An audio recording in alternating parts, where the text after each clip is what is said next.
Agora resolveu funcionar. Na verdade, eu já tinha desistido. Vamos ver aqui se eu já tinha até tirado o fone aqui. Deixa eu já trazer a Pri aqui, porque sabe quando você clica no negócio e fala assim, não vai funcionar, mas eu vou tentar de novo. Tudo Depois de bem por quantas aí? tentativas? Tudo bem. Então, eu já tinha desistido, já estava pensando aqui, como é que eu vou pôr as mensagens ali, avisando que não vai ter, isso porque hoje eu estava fazendo uns postzinhos lá no LinkedIn, colocando algumas informações do documentário, né? Enfim. No final das contas, resolveu funcionar, estamos ao vivo. Boa noite, mais um papo de carreira. Hoje a gente vai fazer. Eu pensei em fazer um react, mas não vai rolar o react, porque eu ponho para não sei o que aconteceu. Eu ponho para rodar no YouTube o documentário, a cada 1 minuto sai uma propaganda.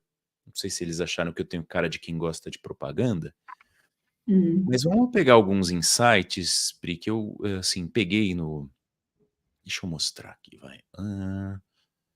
Não custa nada mostrar. Vamos ver. Na hora que começar a primeira propaganda, eu tiro. Vamos ver. Que agora também ficou tudo. Ó, já começou. Tô esperando que já começou uma propaganda. É impressionante. Deixa eu mostrar aqui, ó. Documentário é este. Vamos compartilhar tela. Tava tudo. Eu já tinha desistido mesmo, sabe assim? Você desiste, você fala, não, não vai. Ver se eu voltar, ele não deveria dar. Tá vendo? Impressionante isso. Deixar esse comecinho aqui.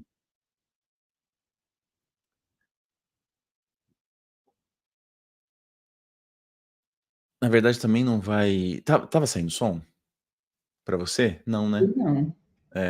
Também não vai adiantar porque não sai som. O documentário que a gente vai comentar aqui chama Quando o Trabalho Tóxico, quando o trabalho perde o sentido.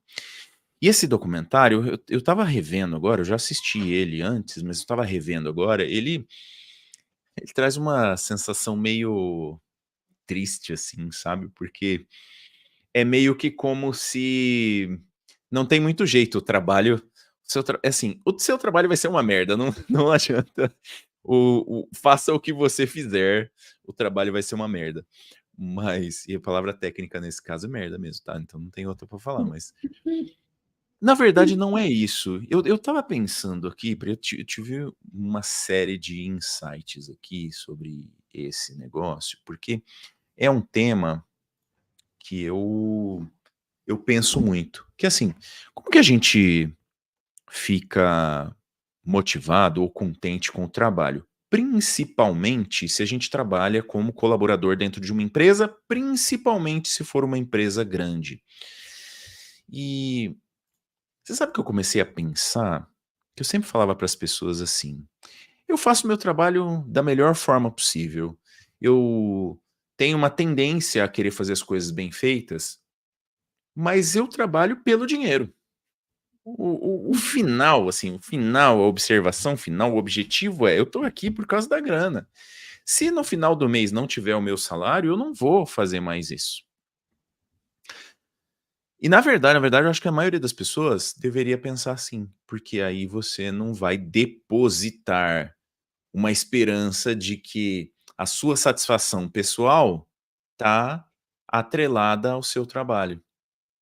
E olhando, assistindo esse documentário, essa coisa ficou mais forte ainda pra mim, sabe. Se a gente tivesse, assim, uma visão de que a gente está trabalhando, porque a gente tem que pagar as contas, porque a gente precisa do dinheiro, não tem muito, assim, que ter um grande propósito, uma grande coisa, mudar a vida de um monte de gente, talvez a gente tivesse uma melhor relação com o trabalho, inclusive de não trabalhar mais do que a gente deveria, do que a gente precisaria ou do que a gente poderia. O que você acha sobre isso? Uau, você falou uma palavrinha que estava aqui martelando na minha cabeça, mas de uma outra perspectiva. Mas vamos lá.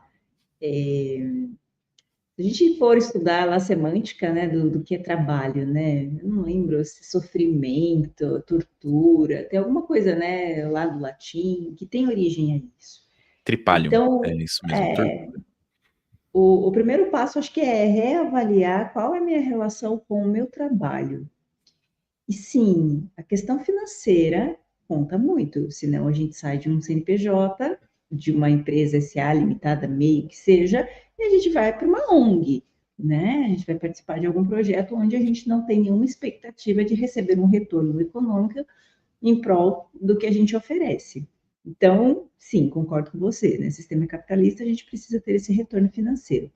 Agora, como boa psicóloga, humanista que sou, e aí, nas minhas andanças pela clínica, eu vejo que ter um propósito, por exemplo, na minha trajetória profissional, ter o propósito me ajudou muito a relevar muitas coisas, porque eu sempre pensava no que aquilo ia trazer para mim, qual era o impacto da minha contribuição dentro do meu trabalho para a sociedade. Então, isso me deu, assim, digamos, força por um bom tempo para meio que a gente relevar algumas questões da organização, né? Isso ao longo da trajetória. Agora, eu, por exemplo, atendi uma pessoa que trabalha numa empresa, uma grande corporação, tal, maravilhoso, mas assim, a pessoa não tem autorrealização nenhuma no trabalho dela. E aí a gente chegou a essa conclusão, né? Na verdade, ele, de que ele está lá por uma questão econômica. Então, a proposta que a gente foi desenvolvendo ao longo do trabalho é quais são as outras fontes que você pode se realizar, ter autorrealização, já que o seu trabalho não te permite. Então, por exemplo, vou criar conteúdo, vou fazer um trabalho voluntário, vou dar aula em algum projeto, enfim, porque a gente começa a entender que o trabalho é o meio de, não é o fim de algo. Né? Porque essa pessoa tem compromissos, tem investimentos ali que ela precisa arcar com a responsabilidade.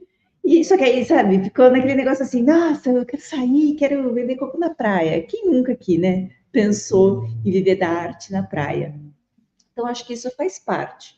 Agora, se a gente não consegue expandir o nosso olhar para outras iniciativas, que não seja unicamente o trabalho, para a gente ter essa autorrealização, as coisas começam a ficar muito difíceis. E aí a gente acha que é só o trabalho, trabalho, trabalho. Então, o convite é dar uns passinhos para trás. Né? Você está no seu trabalho, talvez você não goste, talvez você muito provavelmente não vai ter autorrealização, mas por uma questão econômica você precisa se comprometer. E aí aproveitar o seu tempo extra, já que você vai cumprir uma jornada de horário, não exceder, salvo as exceções, para que você tenha aí momentos onde você consiga preencher ou devolver para a sociedade ou o que seja e que te gere esse retorno, essa auto, enfim, que gere esse retorno positivo para você.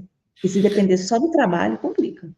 É. Não, você sabe que, assim, hoje em dia eu acho que eu enxergo isso mais claramente, que quando o trabalho é a coisa mais importante da sua vida, você vai trabalhar muito, talvez você até ganhe bem, mas você vai acabar não tendo realização, porque principalmente se a empresa não for sua, né? Então, acho que talvez a gente devesse separar um pouco assim. Se você trabalha numa empresa grande, você, assim, a sua relação com o resultado do trabalho da empresa é muito pequena, né? Uma empresa média, grande, ela faz muitas coisas e o seu trabalho vai ser só um pedacinho disso.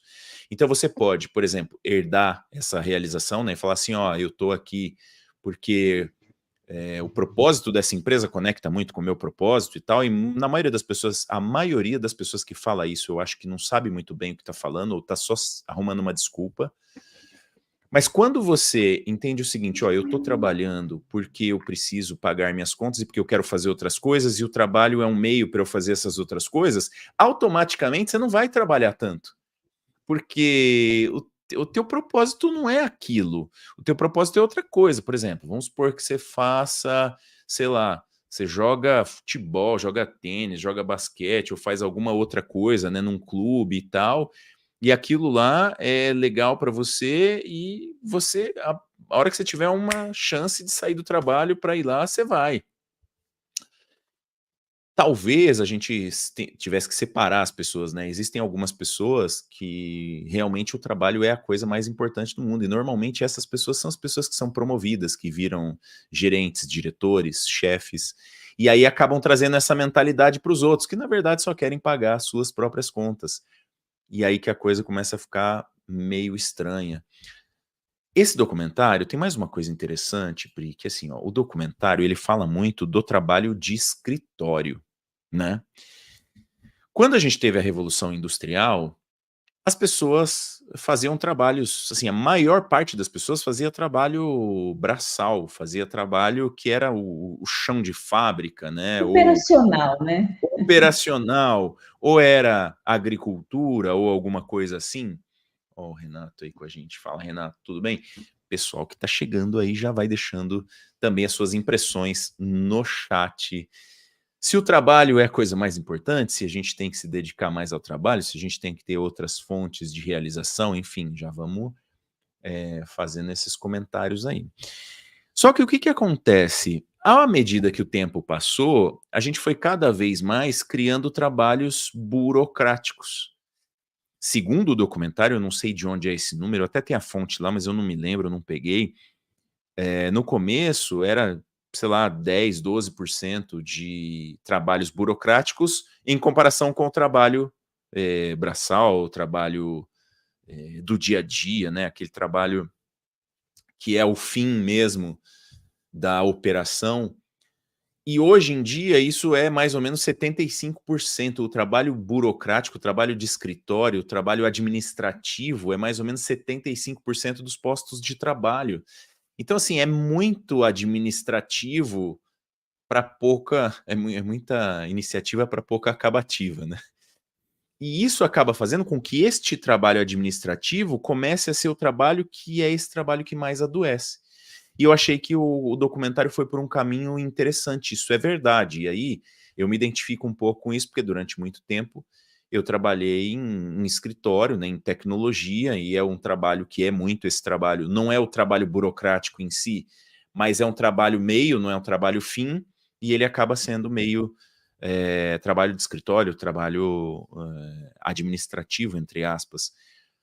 Então, é difícil você sentir o propósito. Aí que está o ponto, né? É difícil você ver um propósito num trabalho administrativo ali, um trabalho que é meio para o que a empresa está fazendo.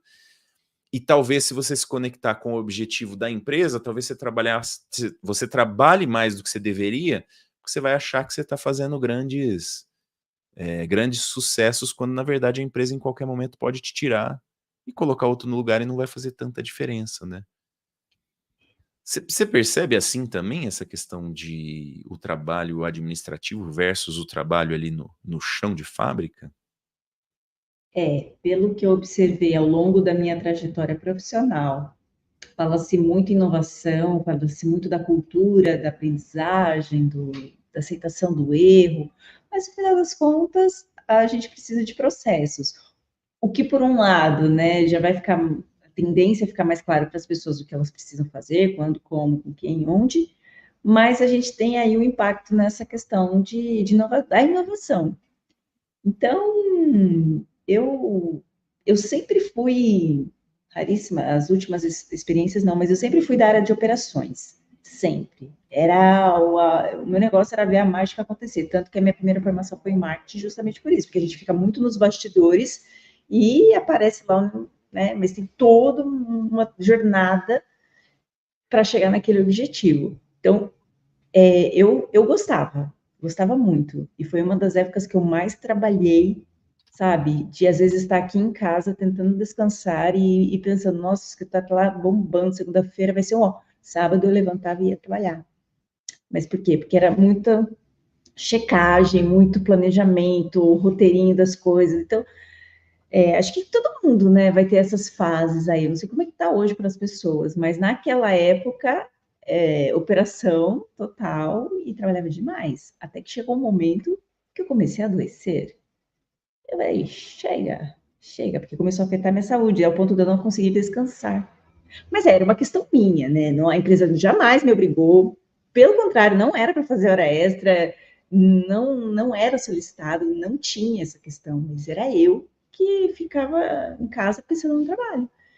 E aí eu falei, já que eu tô pensando no trabalho, eu vou trabalhar. Né? E passou pouco tempo, eu me desliguei dessa empresa, porque era um. Tanto que hoje eu odeio falar no telefone. Naquela organização eu falava muito no telefone, era para uma operadora de telefonia. Eu tenho pavor de falar no telefone, porque eu ficava numa ligação com um atendente, numa outra ligação com outro atendente, ficava no mudo, aí. É. Enfim. E era pura operação. Eu vou colocar aqui o link, deixa eu ver se eu já fiz isso. Vou tentar colocar o link aqui do documentário, se alguém quiser ver depois. Eu tô colocando o link, na verdade, do documentário, a versão em espanhol. E depois eu fiquei pensando, talvez tenha uma versão em português, né? Porque a Deutsche Welle tem normalmente esses documentários, tem versão em inglês, tem versão em espanhol, tem versão em português também. Em português nem sempre tem, mas em inglês e espanhol sempre tem. Depois, quem quiser, pode dar uma procurada aí. Deixa eu passar pelos comentários. O Renato. Engraçado aqui, duas coisas. O Renato disse assim: ó, existe a realização fora da empresa, porém feitos através da empresa. Eu acho que ele estava querendo dizer mais ou menos que, né, é um meio, né, o trabalho é um meio. Compra de uma casa, realização de um sonho, viagens, pequenas conquistas, etc. Fruto do trabalho. Eu acho, Pri, que sim, mas para mim, eu acho que eu estou tentando entender isso de uma forma ainda mais fora do trabalho, que é assim, tem uma coisa que eles falam no documentário que eu achei interessante. Não vou eu não tive tempo de anotar os detalhes, tá? Quem quiser vai ter que olhar o documentário lá, porque tinha um economista que na época da Revolução Industrial, ele fez uma projeção de que a gente trabalharia no futuro umas 15 horas por semana. Eu não sei o número, não sei se é exatamente esse, tá? Mas era menos horas. Por quê? Ele dizia assim: no futuro, a gente vai ter máquinas mais potentes, a gente vai ter robôs e a gente vai ter tecnologia que vai ajudar e a gente não vai precisar trabalhar tanto. A gente trabalha tanto hoje porque não tem a tecnologia. E o que a gente vê hoje é que cada vez mais a gente tem mais tecnologia e a gente trabalha ainda mais, justamente porque tem muito trabalho, né, administrativo, entre aspas, tem muito trabalho, vamos dizer, tem muito trabalho intelectual, que não é o trabalho da pessoa que está ali varrendo um chão, plantando alguma coisa, colhendo alguma coisa, é trabalho intelectual. Eu acho que é melhor do que administrativo, tá? Trabalho intelectual. E este é o trabalho que mais adoece, pelo menos segundo o documentário, tá? E segundo o que eu entendi de lá. Então, eu até concordo com o ponto que você trouxe, com o Renato também colocando aí, né, que assim, a gente realiza as coisas fora, mas através do trabalho. É que, na verdade, talvez a gente esteja vivendo uma mudança tão grande na economia do trabalho que daqui a pouco poucas pessoas vão trabalhar para uma empresa. Eu acho que a tendência é que a gente comece a ter times de pessoas trabalhando para várias empresas. É um pouco o jeito que eu trabalho hoje, eu acho, tá? Eu enxergo assim. Na verdade, não é. Eu tenho um CNPJ, mas ele não é uma empresa que faz um produto específico. Eu acho que a gente hoje presta serviço para outras empresas, faz alguns produtos nossos também, mas é uma série de trabalhos que são feitos por um time. E esse time é uma associação de CPFs ou CNPJs que estão trabalhando e você vai continuar tendo as empresas grandes, mas eu acho que à medida que o tempo passa, essas empresas vão deixar de ter muitos funcionários e vão começar a ter prestadores de serviço fazendo coisas específicas. Mais ou menos assim. A pessoa trabalha num banco, ou melhor, o banco, ele não vai ter só os bancários que trabalham em banco, ele vai ter outras empresas, outros times de empresas, outros grupos de pessoas fazendo coisas específicas. Por exemplo, o banco precisa, sei lá, de alguém que limpe a agência. Isso já é feito hoje, né? Existe uma terceirização. Só que eu acho que isso vai começar a ficar cada vez mais forte. Então, talvez a gente deixe de ter um emprego e passe a ter vários trabalhos diferentes. Então, me parece que essa história da gente ter um emprego e fazer as nossas realizações pessoais através desse emprego, me parece que a cada momento vai ser menos este o cenário fixo e vai ser um cenário mais móvel, assim. É muito futurista isso? Não? Não sei, acho que não. Mas uma coisa que agora veio aqui na minha mente, né, principalmente com a mensagem do Renato. Será que o que a gente não chama de autorrealização não seria uma autorrecompensa por Opa! suportar essa jornada, né, de trabalho? Não sei se é uma questão de semântica, mas como eu trabalho muito com essa questão da atribuição do sentido às coisas, ao fenômeno que se aparece, né, que surge para a gente, tal qual ele é, fico pensando nisso, né? Não, eu acho que é um bom caminho para a gente ficar meio maluco, assim. Porque, assim, na verdade... Não, eu achei a provocação ótima, mas é que também acho, Pri, que se a gente for pensar assim, às vezes, eu penso assim, ó, se a gente faz uma analogia muito mais simples, a gente consegue entender melhor as coisas, né? Aí vamos pensar assim, ó, vamos supor que a gente volta no tempo e não tem muita tecnologia, não tem esses trabalhos mais sofisticados, a gente tem que fazer alguma coisa. Então, vamos supor que eu, sei lá, eu decido que eu vou plantar tomate e vou colher tomate, e aí eu, naquela sociedade que eu vou me inserir, eu sou o produtor de tomate. Então eu vou ter que, né, voltar na época do escambo, vou ter que pegar o meu tomate e trocar pelas coisas que eu preciso, né? Porque eu não vou ficar comendo só tomate, não vai ser legal. Então eu vou acabar trocando pelas coisas que eu preciso lá. Mas assim, mas eu vou ter que gastar um tempo para plantar e para colher o tomate. Não dá para eu estar numa sociedade e não fazer nada, né? Assim, estar dentro de uma sociedade e não contribuir com nada. Então, eu sempre enxergo o trabalho muito assim como a contribuição. E aí isso liga com uma coisa que às vezes eu tô assistindo esses documentários e tem umas coisas que me dá aquele, sabe aquele meme assim da cabeça explodindo, né? Uhum. Eles falam assim no documentário: os trabalhos que contribuem mais diretamente para a sociedade são os que são pior remunerados. Aí eles dão exemplo, por exemplo, de limpeza de rua, que é um negócio que é diretamente um benefício para a sociedade, né? A pessoa que está ali limpando a rua está trazendo um benefício direto. Os cuidadores, de forma geral, né? Cuidador de nenê, de idosos, são muitas vezes pior remunerados. Então, essa questão, assim, ela bate um pouco com isso. Os trabalhos que são mais bem remunerados, talvez sejam aqueles trabalhos que são mais complexos, mas que no fim não trazem esse benefício direto, né? Assim, não é um benefício tão direto, talvez. Eu não sei, pode ser uma visão simplista, mas é muito maluco isso, porque aí a gente teria que começar a tentar repensar totalmente o mercado de trabalho, né? E obviamente que eu e você não vamos conseguir fazer isso. E assim, só mais um exemplo, né? Professores, né? Hoje, Também, qual que é o papel do professor, né? assim, também mais ou Alfabetizar. menos, né? Os Não, mas professores de escola primária, né, principalmente. sim, mas porque é um universo que eu tenho mais contato, né? Então, assim, imagina bebezinhos de 4 meses que vão para É? uma instituição, né? Os pais pagam, e sim, né? Claro, eu entendo, esses pais precisam trabalhar também, tem todo um negócio acontecendo ali, mas vai olhar a remuneração dessas pessoas. Olha a É. responsabilidade que é você deixar o seu filho de 4, 6 meses, que está numa fase super importante, se a gente for olhar o ciclo vital, que isso vai reverberar em todos os estágios da vida, e aí por uma questão de necessidade a gente deixa com essas pessoas. E essas pessoas estão lá super atarefadas, sobrecarregadas e com essa responsabilidade. Você trouxe um ponto agora que, assim, eu não tinha pensado, mas, assim, se a gente parar para pensar nisso, olha só que coisa maluca. A gente paga menos para uma pessoa que vai ficar provavelmente pensando nas contas que tem que pagar, porque vai ter que meio que, né, ó, eu pago isso ou eu pago aquilo, Uhum, cuidando dos seres humanos na fase que provavelmente tem mais impacto depois ao longo da vida, né, formação do cérebro, essas coisas todas. E depois a gente quer que esta sociedade lá na frente esteja saudável mentalmente, produzindo bem e tal, né. Não tenha E vazios existenciais que tentem compensar com é, outras coisas, né. É isso mesmo.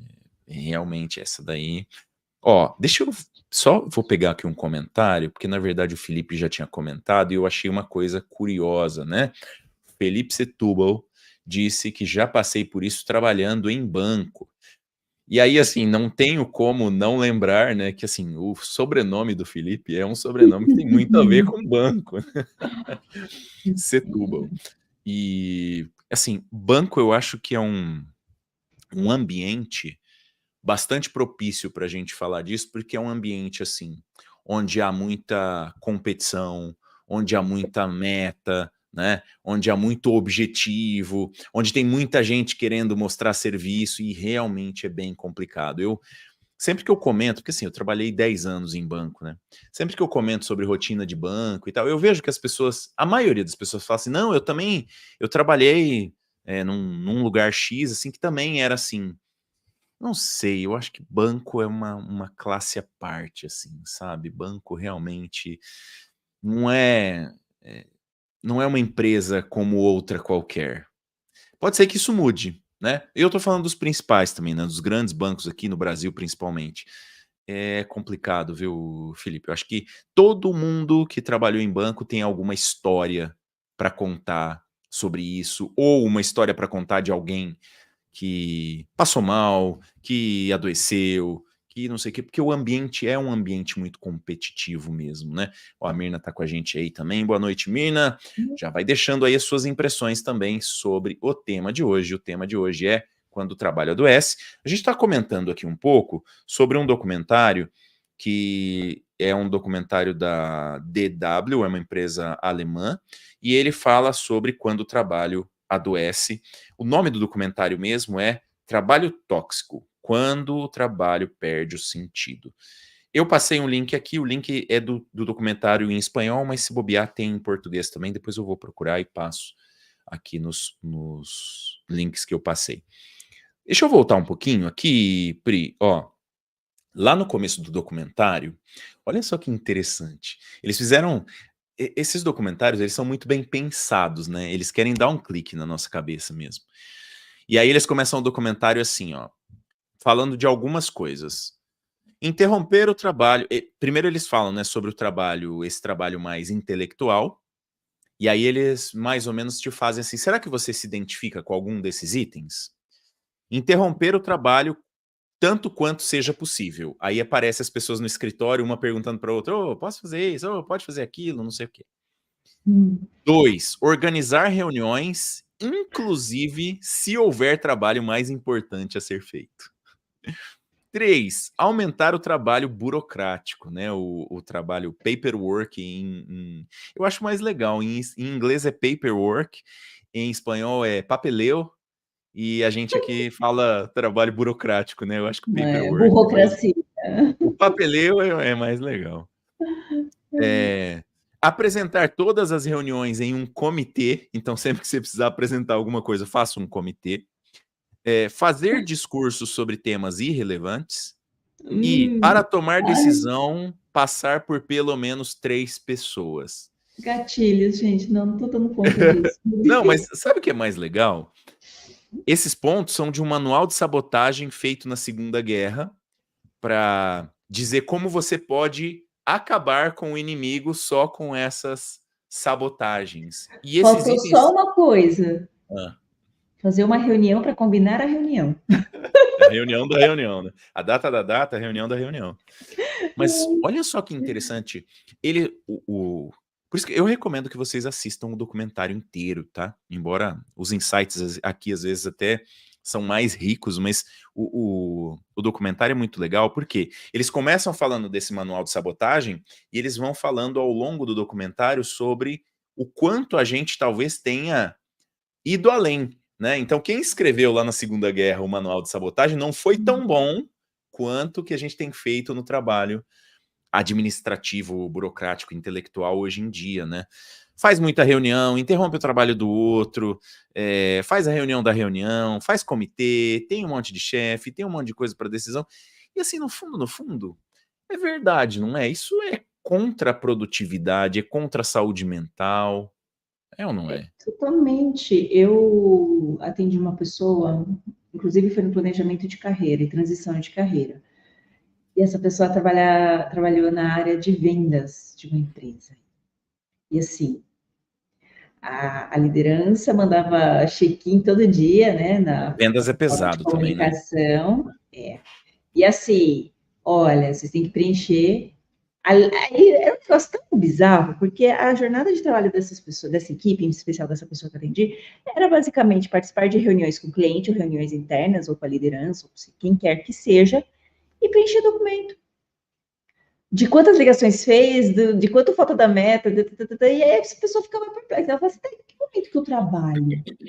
Como é que eu compro as minhas 8? Ah, então, trabalhava-se depois do horário oficial, porque era o momento onde ela conseguia, né? E aí o negócio, a ficha foi caindo, e aí depois, inclusive, essa pessoa até conseguiu trabalhar numa outra área, numa outra empresa, porque o ambiente ali, a liderança só cobrava, né? Então, uns discursos assim, muito estranhos. E aí me lembrou dessa questão. Aí você tem que preencher planilha, aí você tem que preencher os relatórios lá da plataforma, aí você tem que fazer um gráfico para falar, olha, eu fiz tantas ligações, de tantas ligações X virou, X não atendeu, X não sei o quê. E a A tecnologia aí por pergunta trás, né? Não podia ter então, E detalhe, uma então, empresa de tecnologia, gente. Então, assim, desculpa, não dá para entender. Não dá. mas assim, por que que isso acontece, né? Eu, assim, eu acredito que as coisas têm um sentido. E provavelmente a empresa ou é incompetente ou chegou à conclusão que cobrar as pessoas para fazer os relatórios e elas trabalharem menos é mais do que se você deixar a pessoa solta, porque ela não vai trabalhar nada. Não sei, me parece que é a única explicação. Eu trabalhei com vendas antes de entrar na área de tecnologia, no meu começo de carreira, vendas assim não especializadas mesmo, né? Eu estava no segundo grau, tinha acabado o segundo grau, tinha começado a trabalhar e trabalhei com vendas em alguns lugares. E era assim mesmo. Hoje em dia eu não sei, né? Não posso dizer porque não tenho tanto contato com a área de vendas, mas era exatamente essa a descrição. Assim, você faz a ligação, você tem que dizer: liguei para fulano, aconteceu isso, resultado tal, vendi, não vendi, por que não vendi? Então você tem que fazer tanto relatório que você vai trabalhar bem menos. Mas a liderança das duas, uma. Ou não confia que as pessoas vão trabalhar, ou as pessoas realmente não trabalham. Eu vou te dizer que eu não cravaria uma resposta, tá, Pri? Assim, ó. Se você pegar as pessoas aleatoriamente, juntar num grupinho, será que a gente vai ter mais gente, aleatoriamente, tá? Será que a gente vai ter mais gente que, se não for cobrada, vai trabalhar ou não vai trabalhar? Eu não tô nem esperando uma resposta, porque acho que a gente não consegue ter a resposta. Mas acho que cada um tem uma impressão aí, né? Mas aí acho que o ponto vai muito além disso. Se trabalha, finge que trabalha, porque a gente sabe que fingir trabalhar é uma arte. Teatro da produtividade, nós falamos na semana passada, Exato, retrasada. né? Então, assim, me parece aí que a gente precisa, essas empresas, liderança, quem seja, precisa revisitar um aspecto muito importante, cultura organizacional. Porque, assim, o fit cultural, que a galera adora falar, né? Ó, qual que é o perfil que a gente precisa para essa equipe? Pessoas que não precisam ser microgerenciadas, pessoas que precisam entregar resultado. Se fez uma ligação, 10 ligações, mas bateu a meta, né? Pouco importa. Claro, vai depender do perfil dessa liderança, porque às vezes vem de outras organizações que ela foi condicionada a ter esse controle e tal, e quer saber de tudo. Mas é revisitar processo. O que você tem que pegar, por exemplo, nesse caso que eu comentei, uma informação e distribuir em 3 lugares? Por que uma não é o suficiente? E cadê a gestão ali para falar, gente, qual que é o sentido de vocês trabalharem com 3 documentos e não sei o quê? Vamos sintetizar tudo aqui em uma só. Difícil? Eu tô muito doida falando um negócio desse? Não, assim, na verdade eu tô com dúvida na origem ainda, né? Porque assim, talvez as empresas sejam incompetentes. Eu até diria que provavelmente sim, né? As empresas mais Uhum. competentes, elas acabam crescendo e aí por isso que as empresas maiores Tem talvez os melhores profissionais, mas aí tem tanta regra, são os extremos, né?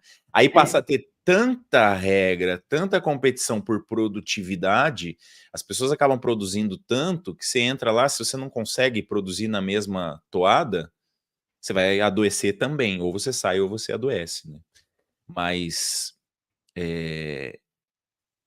e vamos pensar numa empresa pequenininha que está ali trabalhando e a pessoa faz assim, se ela fizesse um experimento, eu vou deixar uma equipe trabalhando sem precisar fazer relatório nem nada para ver quanto eles vendem e vou deixar o outro aqui fazendo os relatórios todos para ver quanto eles vendem. Que conclusão será que essa empresa chegaria? Eu não sei. Eu tenho dúvida se essa equipe que faz menos relatório aqui, se ela realmente ia vender mais. Eu tenho dúvida. Mas também teríamos que então, fazer um mas experimento aí para saber, né? e outra hipótese, tem que ver aí o perfil dessas pessoas, Ah, porque, sim, não, né, o total. papel aceita tudo. Sim, não, isso também. Né? O Renato tá falando, eu concordo, tá? Gosto de dizer que você tem que gostar de trabalhar em vendas. E mesmo assim você já adoece. Imagina quem não gosta e tem que trabalhar com isso. Vendas é cobrança externa de você mesmo, cobrança interna, externa, do cliente, né? De todo mundo. Vendas realmente é um mundo bastante peculiar, né? O meu primeiro trabalho, depois que eu saí do colégio, era promotora de vendas de uma operadora de telefonia, né? Então, assim, eu amava, gente, eu amava as metas. Naquela época, imagina, já faz uns bons anos, vender um pós-pago. Pô, imagina, conta, né? As pessoas já associavam conta. E aí eu fazia aquela continha, né? Ah, quanto você coloca de crédito? Quanto... Ah, isso aqui, ó, tá vendo? Se você fizer um pós-pago, você vai colocar, você já paga, né, todo mês crédito. Enfim, olha aqui, ó, você vai ter isso aqui para usar e olha como é mais barato. Gente, vendia que nem água. E aí eu lembro que as metas de pós-pago da região, assim, a gente sempre batia ali na minha região por conta, gente, de uma simples continha, Uhum. né? E aí eu lembro que também por dia eu tinha que ligar para passar relatório. Aí às vezes eu ia anotando, tipo, dia de semana, beleza, ai, vi um, dois, três. Fim de semana era uma loucura. Ah, quantas teve? 10, quantas vendas? 8, pronto, fechou. Uhum. Porque, ó, e aí, se puxasse, as vendas iam estar lá. Então, é, acho que é que me lembrou desse negócio de venda que o Renato falou. Que se vê Não, mas lógica no negócio, você é, convence a pessoa, mas pensa numa, vou ver ó, benefício. mas pensa num outro lado. Vamos supor que você está lá trabalhando nessa venda de telefonia, aí você tinha que, a sua meta era vender 10 e você vende 15 porque está vendendo muito fácil. O que que vai acontecer no mês seguinte? A meta Vai aumentar. provavelmente vai ser 15, né? A meta vai passar a ser 15. Ah, Aí, eu ia querer vender 20. então, não, você vai querer vender 20. Aí, no mês que vem, a meta é 20. Vai chegar uma hora que essa meta vai ficar meio absurda, né? Uhum. E talvez esse seja o ponto que aí a coisa começa a ficar um pouco mais difícil.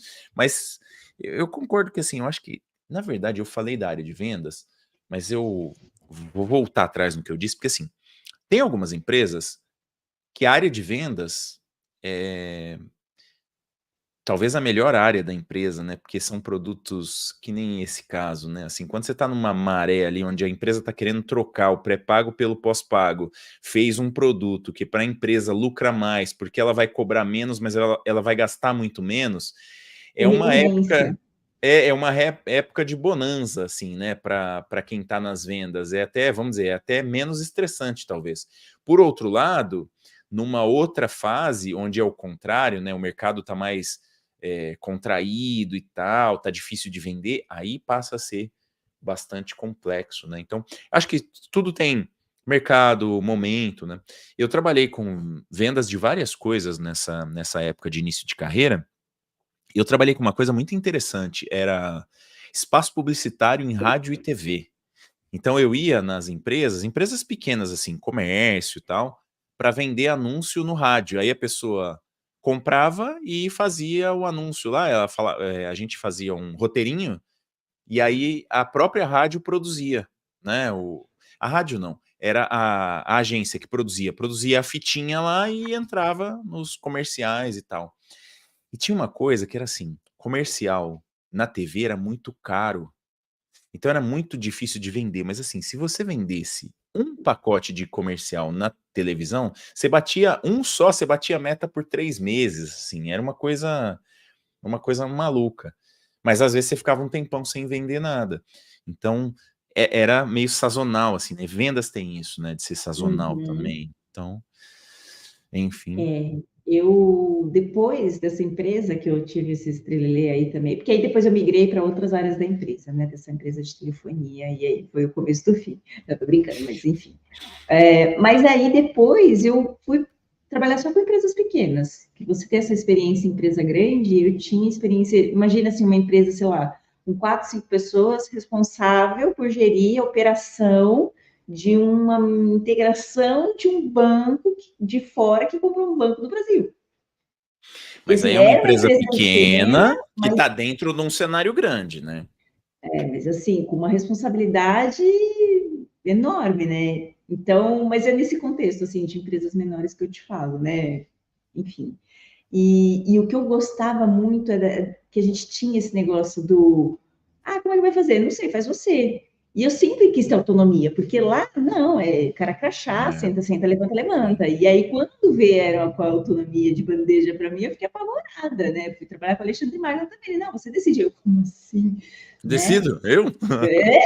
Não, que isso é na fila do pão, então foi um choque também, porque aí às vezes a gente quer autonomia, a gente quer ter responsabilidade, mas às vezes na hora que o negócio chega, porque aí Mas é mais legal você ter alguém ali no seu não, apoio, né? total. E o que que você acha se a gente fizesse uma comparação entre empresas pequenas ou empresas grandes? Onde que é melhor trabalhar? Não vamos fazer a comparação assim de item por item, mas assim, só de bate-pronto, assim, você prefere trabalhar? Eu acho que a resposta já até faz, né? Deveria fazer um certo sentido pelas suas escolhas, mas você prefere trabalhar numa organização pequena ou grande? Nas menores, Faz meio. com Se não, certeza. se não, se você não respondesse isso, eu ia tentar te analisar agora para saber por quê, né? É Porque acho que, negação. porque acho que as nossas escolhas levam a gente um pouco para isso, né? Quando você vai por um caminho de empreender ou de ser um profissional liberal e tudo, De ter autonomia. normalmente, de ter autonomia, normalmente é para liberar um pouco essa grande estrutura da empresa grande, às vezes é muito massacrante, né? Legal. Ó, deixa eu trazer um comentário aqui da Mirna. Ela disse assim, ó, penso que principalmente quando o que você faz não te faz feliz ou não gosta do que faz, ou mesmo não tem propósito, acaba adoecendo. Isso, o documentário fala um pouco disso, porque eles falam do burnout. Ali no meio do documentário, eles trazem umas 6, 7 pessoas que tiveram burnout, para elas falarem por que que elas tiveram burnout, o que que elas acham que ocasionou o burnout. E a ideia que o documentário traz, que aí assim, é uma tese praticamente, né? É de que realmente quando você tem burnout é quando você trabalha num negócio que você não acredita e que não tem nada a ver com você, não tem propósito, você não vê nenhum objetivo naquilo e provavelmente você também não conectou com eu tô aqui por causa do dinheiro, né? E aí fica um negócio meio vazio, metas absurdas, você acaba adoecendo. E aí vamos dizer, entre adoecer e ter um burnout, acho que vai uma diferença, né? Porque tem várias doenças que acontecem antes, né? Que podem acontecer O antes de burnout é você um chegar, processo, né? é, Não é assim, até você chegar no. aconteceu e caí, desmaiei. Não, ele não é um processo que vai acontecendo aí por diversos fatores, mas é uma doença relacionada ao trabalho, né? Aham. E pode Não, ter e ali fatores externos, mas o que predomina é a relação com o trabalho. sim. Você sabe que eu tenho assim umas certas, não são restrições, mas assim, eu acho que burnout virou um tema que ele é utilizado incorretamente em vários contextos. Tem muita gente que está estressada e fala que tá com burnout, né? Eu acho que assim, virou um pouco esta Hum. coisa. Existe um negócio que eu não lembro, só não vou lembrar o termo médico agora, mas acho que é. Ai, caramba, tá, eu sei, mas me fugiu. Que é assim, ó, é um mecanismo mais ou menos assim: você fica estressado durante muito tempo, a sua glândula suprarrenal está gerando cortisol, em algum momento ela para de gerar o cortisol. Só que o cortisol, que é o hormônio do estresse, que faz você ficar estressado, que quando ele está muito alto, você não fica legal. Se você não tiver cortisol, você não faz nada, porque você depende dele para viver. A gente precisa dele para acordar de manhã. Então, Uhum. eu acho que algumas vezes o burnout nada mais é do que... Eu só esqueci o nome dessa Eu também não síndrome. lembro. Acho que é síndrome do esgotamento adrenal. Se não me engano, é alguma coisa parecida com isso. Então, assim, no final das contas, é o físico e o mental chegando no mesmo lugar, né? Porque assim, você tá fatigado, você tá estressado, você não tá gostando do que você tá fazendo, você tá com cortisol alto direto, direto, direto. Uma hora teu corpo, meu, vamos, é meio Uhum. que assim, vamos desligar isso aqui para ver se dá certo, né? É igual a Microsoft, né? Exatamente. Reinicia, cara, reinicia, né? Exatamente. Quando começa o corpo a somatizar, aí é meu, para que agora, sabe? Chega, não mais, você vai ter um treco. Mas só fazer um comentário que eu Vai lá. lembrei agora, você comentando sobre isso, do porquê também que eu fui para psicologia, né? É maravilhoso, mas assim, uma das coisas mais clássicas que a gente escuta na faculdade, né, quando é matéria de organizacional das relações de trabalho, o trabalho cedo ou tarde vai adoecer as pessoas, ponto, isso é inevitável, assim como todos nós um dia vamos morrer cedo ou tarde. Isso é E uma aí, tese. Assim, isso é uma tese? Não, olha, agora eu não vou lembrar o nome do autor, mas tem autores é, que falam sobre isso, não, tá? porque eu citei isso num post, mas eu, assim, também não tenho a referência total. Mas me parece que faz... Sim, existe um sentido nessa tese, né? De que, assim, você vai trabalhando, uma hora você vai adoecer. E aí eu, do lado aqui da psicologia, eu sempre pensei, né, na prevenção, para o melhor tratamento de todos, mas muitas Redução de vezes danos, né? também facilitar no sentido de apoiar essas pessoas que estão vivendo uma vida. Nossa, um amiguinho aqui passando,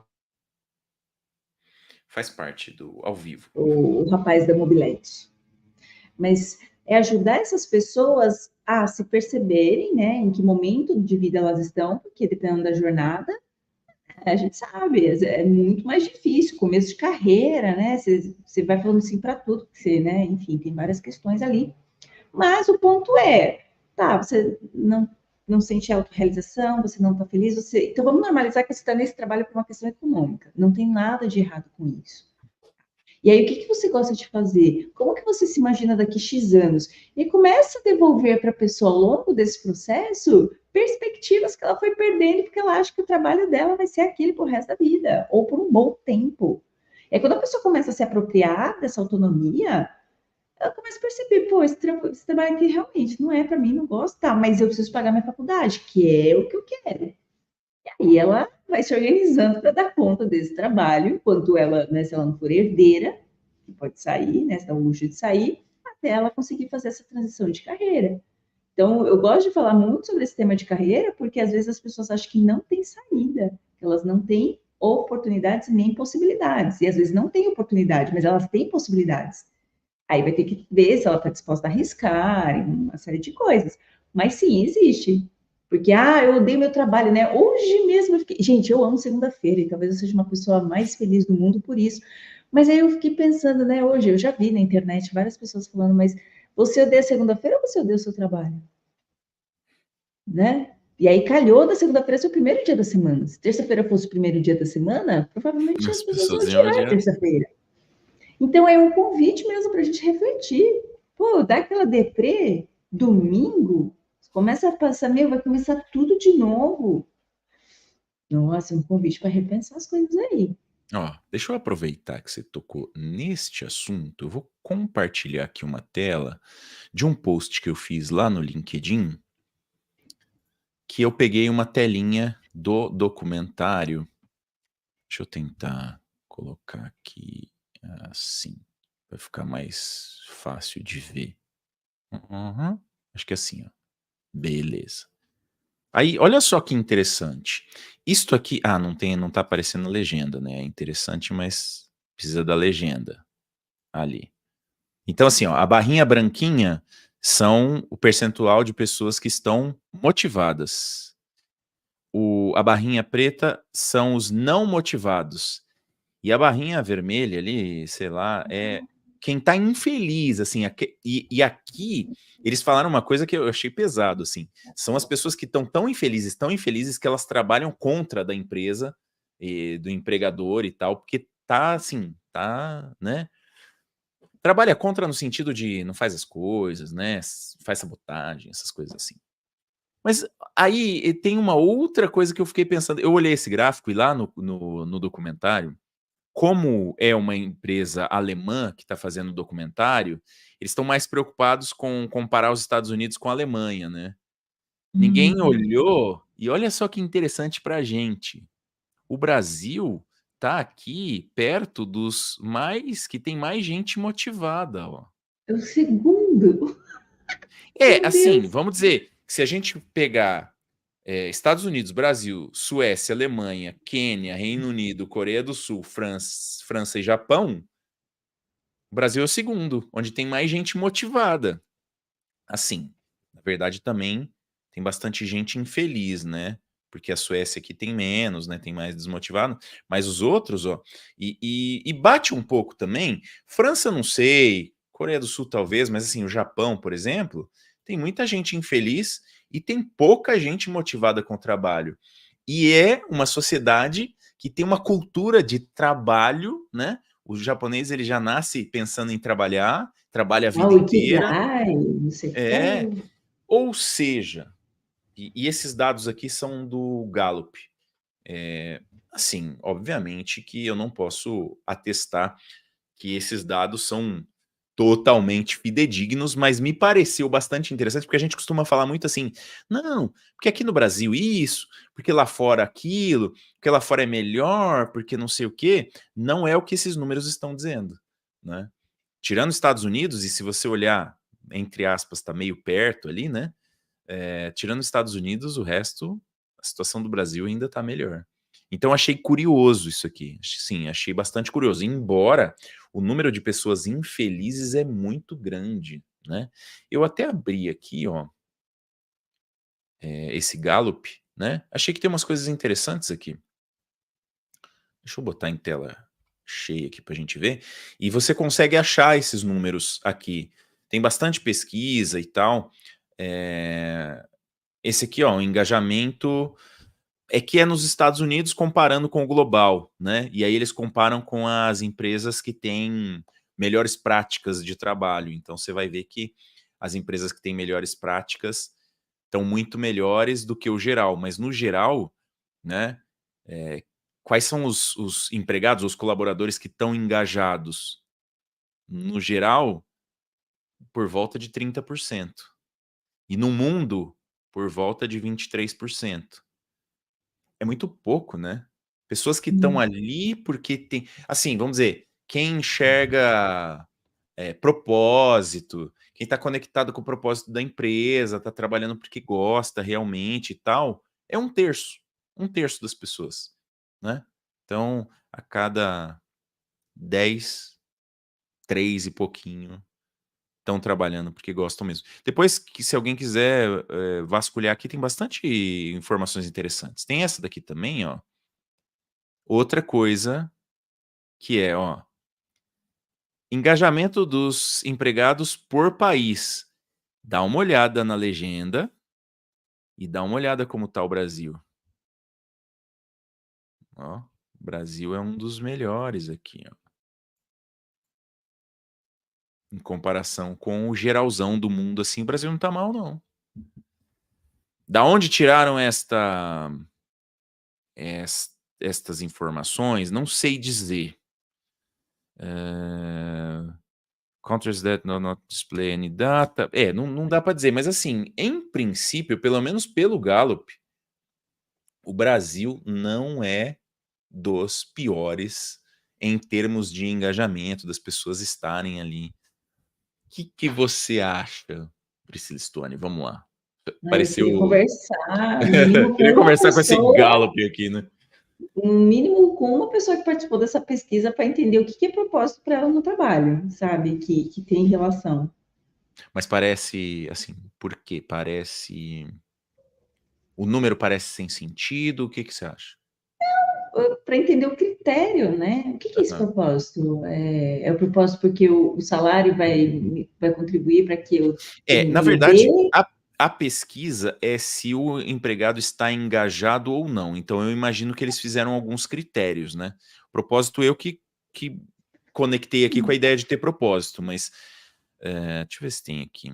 High engaged teams outperforming the rest of the business outcomes critical to Mas the aqui, success of the só dando um organization. exemplo, vamos traduzir isso aí, vai, o engajamento. Então, por exemplo, eu trabalho num banco, sei lá, qualquer outra empresa, mas vamos supor, num banco, e a minha equipe lá, a minha área, conseguiu aprovação do Bacen para gerar uma linha de crédito para pessoas que vivem Ó, em situação de vulnerabilidade.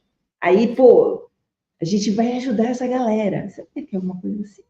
não, aqui, ó, tem aqui a explicação. Tá aqui, ó. What we measure. O que a gente mede? Employee engagement, então o engajamento do empregado, is the involvement and enthusiasm of employees in both their work and workplace. Então, assim, é o quanto ele se envolve e o quanto ele está entusiasmado com o trabalho e com o local onde ele trabalha, Ah, né, as legal. Tá bom, pessoas e tá tal. bom. Um Não, alto beleza. engajamento ou times com alto engajamento, com alta performance, com o resto da organização, com entregas críticas para o sucesso da organização. Então, assim, a galera que está mandando bem no trabalho, vamos traduzir assim, como que eles medem, e aí precisaria ver os critérios, mas, né, acho que dá para a gente ter uma ideia de que, assim, eu para dizer a verdade, eu vi os números, achei curioso que o Brasil, talvez os números do Brasil não estejam muito corretos, mas eu tenho muito essa sensação de que a gente fala, eu conheço muita gente que foi para fora do Brasil. E muita gente que tinha expectativa, e essas expectativas foram frustradas, do tipo, meu, eu tô trabalhando aqui no Canadá, tô trabalhando aqui no Reino Unido, tô trabalhando aqui, sei lá, na Alemanha, e não é essa maravilha que eu achava, o Brasil não é tão ruim assim, né, a coisa aqui não é tão melhor. Então isso não me surpreende. Entendi. Por outro lado, você pensar que globalmente só 23% dos empregados está engajado nos seus trabalhos é triste, né? 23%, né? Menos de Isso um que ainda tá quarto. bom, né? Então, no lugar, exatamente, porque tem piores, é exatamente isso. É, Enfim, deixa eu ver aqui que eu tinha mais eu fiz mais um postzinho, deixa eu ver minhas colinhas aqui, né? tá. Que tinha mais um negócio interessante. Deixa eu ver se eu acho aqui minhas colinhas. Eu fiz tudo meio correndo hoje, e porque eu sou tão envolvido com o meu trabalho, sabe? Que eu não tive tempo de fazer essa outra parte. Você sabe que é curioso? Eu acho que as partes principais que eu peguei, itens e tal, a gente já passou. Eu falo essas coisas, Pri, assim, eu falo que. E eu sempre falei isso, que eu trabalho por causa do dinheiro. Mas a verdade é que hoje em dia eu trabalho, se eu pudesse, né? Vamos dizer assim, ó, Sabino, continua trabalhando aí e todas as suas contas que você já tem hoje, as coisas que você faz, estão pagas, né? Continua tendo a mesma vida que você tem, tá tudo pago, só que continua trabalhando aí. Hoje, pelo fato de ser empreendedor, pelo fato de estar mais ou menos ali com o meu time, a gente decidindo o que a gente quer fazer, eu trabalho não é só pelo dinheiro, né? Mas, sendo bem honesto, quando eu trabalhava em um lugar que às vezes eu não estava tão feliz, talvez o meu resultado financeiro fosse maior. E é isso que faz uma pessoa, por exemplo, trabalhar 12, 13, 14 horas numa grande empresa, porque realmente a remuneração é mais alta, né? Você dificilmente, é difícil você, por exemplo, ter uma pequena empresa, eh, trabalhar numa empresa pequena que é mais assim, trabalhar em empresas pequenas normalmente é melhor mesmo, né? Normalmente. Você pode pegar um ambiente bastante tóxico numa empresa pequena, mas é mais fácil de você trocar também, enfim. E é mais fácil você achar um ambiente pequeno com poucas pessoas que seja legal, acolhedor e tal, do que você achar uma empresa grande que seja assim. Mas o financeiro, ele realmente faz diferença. E aí, na minha trajetória, eu diria o seguinte: hoje eu ainda tenho dúvidas. Se você me perguntar assim, você prefere trabalhar num lugar tóxico e ganhar muito, ou trabalhar num lugar legalzinho e ganhar menos? Eu ainda não tenho Hoje com a opinião. terapia em dia, eu voltaria para ganhar mais. O problema, o X da questão é, Mas você acha que você se eu ia manteria me a aguentar. sanidade? Não, então, assim, ó. Eu sim, eu Mas, acho que eu não ia garantir a sanidade das pessoas. ó, vamos pegar esse ponto aí. Porque assim, ó, eu entendi o que você falou. A gente, e eu digo o seguinte, eu na época que eu trabalhava em grandes empresas, eu acho que eu tinha um viés de workaholic que hoje eu percebo que é bobagem. Você está trabalhando demais e você não tem a recompensa. O outro que está do lado trabalhando bem menos ganha o mesmo que você fazendo a mesma função e entregando muito menos. Só isso já vira uma chave, né? Mas eu acho que se eu voltasse, Pri, em pouco tempo eu estaria workaholic de novo. É esse que é o ponto. Eu tenho muito isso para mim. Que, sim, se eu voltar naquele ambiente, eu vou virar workaholic de novo. E aí, no seu caso, você está dizendo assim: não, eu acho que não, eu acho que eu vou me manter, mas eu não garanto quem trabalhar comigo, né? Porque também é importante, a gente tem que manter o nosso ambiente e o ambiente do amiguinho também. Não, Aí. mas o que eu digo é assim, mas precisa. Por quê? Quem pediu? Qual que é a entrega de Então. valor que vocês estão esperando? Não sei, o dono mandou fazer. Não, então tá bom. Então eu vou perguntar Mas pro você. dono por que ele mandou fazer isso. Eu não sei, acho que isso não ia dar certo. Não ia, não ia. Eu Não ia entrava durar na carteira muito, de não. trabalho e no final do dia, tchau. Não, eu já É, sei, por isso que eu não nem ia dar muito tento. certo, Não, não. Mas e se você precisar? Eu não vou nem falar assim, se você precisasse. E se você precisar, qual é o jeito de fazer? precisar voltar? Vamos dizer que assim, não tem Ah, escolha. Para não, grana, beleza. precisa de uma grana, preciso trabalhar numa empresa e vou ter que aguentar reunião, Beleza. que podia ser um e-mail. Leitura perceptual está em dia, garantir que um terço do meu salário seja direcionado para fazer terapia, aí beleza. Aí Eu- beleza. se tiver um convênio com uma clínica de psicologia boa, já. Não, tem que ser a minha terapeuta. Vixe, É. porque até inteirar outra pessoa, meu Deus, não vai dar certo, não. Sim, ok, porque a gente não sabe, né? Não dá para falar dessa água, não beberei. Mas é entender que a banda toca assim, Sim, e eu não tenho que provar nada para ninguém. E se o boa. outro quer tentar provar alguma coisa para mim, problema dele, que ele vai resolver em algum momento da terapia dele, mas se eu chegar, faz o trampo, é para sentar, aí você senta, é para levantar, você levanta, porque a banda toca assim. Mas é Então, diferente. Assim, esse negócio é diferente. Se você botar na sua cabeça, eu tô aqui porque eu preciso da grana e eu não vou fazer nada a mais do que eu preciso fazer, ok. Só que, por exemplo, eu não consigo fazer isso. Eu já tentei, eu não consigo. Quando eu vou fazer um negócio, eu, sem perceber, daqui a pouco eu tô querendo fazer da melhor forma possível do mundo. É uma coisa que é minha. Então, eu não consigo estar num ambiente onde as pessoas estão disputando para ver quem produz mais e falar assim, não, eu vou ficar aqui de boinha, eu vou eu trabalhar de consigo. boinha, Nossa, eu tenho uma habilidade para isso. né? A vida foi me ensinando que a lei do mínimo esforço é salva-vidas. Salva-vidas e réu primário. Beleza, porque assim, você trabalha, você se dedica, não é pessoa que está acomodada. Mas é que você viu uma galera ali só faltando sair no tapa para ver quem é que fez mais. É. Desculpa. Não, e é Não. isso, né? Basicamente, a vida nas grandes empresas é isso, né? É mostrar que você fez mais para você ser promovido, para você ganhar mais. A Mirna falou assim, ó, quando o propósito de ganhar dinheiro é dar às pessoas que você gosta uma vida mais confortável, seu ânimo, entusiasmo é diferente. Você tem um propósito e trabalha 14 horas por dia. Assim, ó, eu queria só não ser leviano. Eu ainda trabalho 12, 14 horas por dia, tá?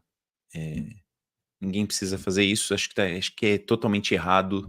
Mas tem dia que eu trabalho 12, 14 horas, para fazer as coisas que eu tenho que fazer aqui, para correr atrás das coisas que eu tenho que correr aqui, mas não, eu repito isso e eu acredito nisso, mas eu acho que as pessoas não acreditam. Essas 12, 14 horas, muitas vezes, me cansam menos trabalhando nas coisas que eu acredito que eu deva fazer, que me dão uma certa satisfação depois, né, e tal, do que quando você está trabalhando, sei lá, 8 horas num negócio que você não vê muito sentido, né. Eureka! Ontem mesmo eu estava conversando com um amigo sobre isso. Tem alguns dias da semana que eu começo a trabalhar 8 horas da manhã e termino 8h30 da noite, paro só para almoçar. E aí ele perguntou, mas você não fica cansado? Eu falei, bate sim um esgotamento, mas só depois que acaba o dia. Porque é tão um atrás do outro assim que não dá tempo nem de, né, raciocinar muito. Mas é um cansaço diferente. É. E aí eu falo, meu, eu prefiro 1000 vezes isso do que, sei lá, participar, tá em uma semana que você tem 4 reuniões por dia, que não é muito, mas assim, eu acho um número ok, que eu não suporto mais, sabe? Então, mas é isso, né? O nível, a minha janela de tolerância está muito alta, porque tem essa questão do, pô, estou exercendo a profissão que eu escolhi, né? E aí eu tô achando bacana, tá cansativo, mas tá da hora. Não é, mas é assim mesmo. Ó, eu vou deixar assim, estamos trabalhando, estamos já excedendo nossa carga horária aqui do papo de carreira, então tá na hora da gente ir fechando a lojinha aqui.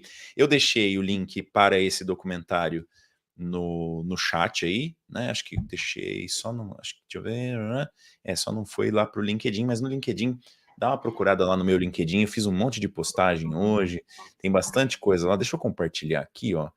LinkedIn do Sabino. Aqui, ó. Procura lá, R-Sabino. Tem as postagens lá, tem o link do documentário, tem o link. Se bem que o LinkedIn é ruim de achar, né? Talvez seja mais fácil procurar lá no Office Resolve mesmo. E deixa eu aproveitar também, cadê aqui, ó? Aproveitar o LinkedIn da Priscila Stuani aí também, para vocês que chegaram até aqui, conectarem com a gente lá no LinkedIn. Vamos lá, então, ó.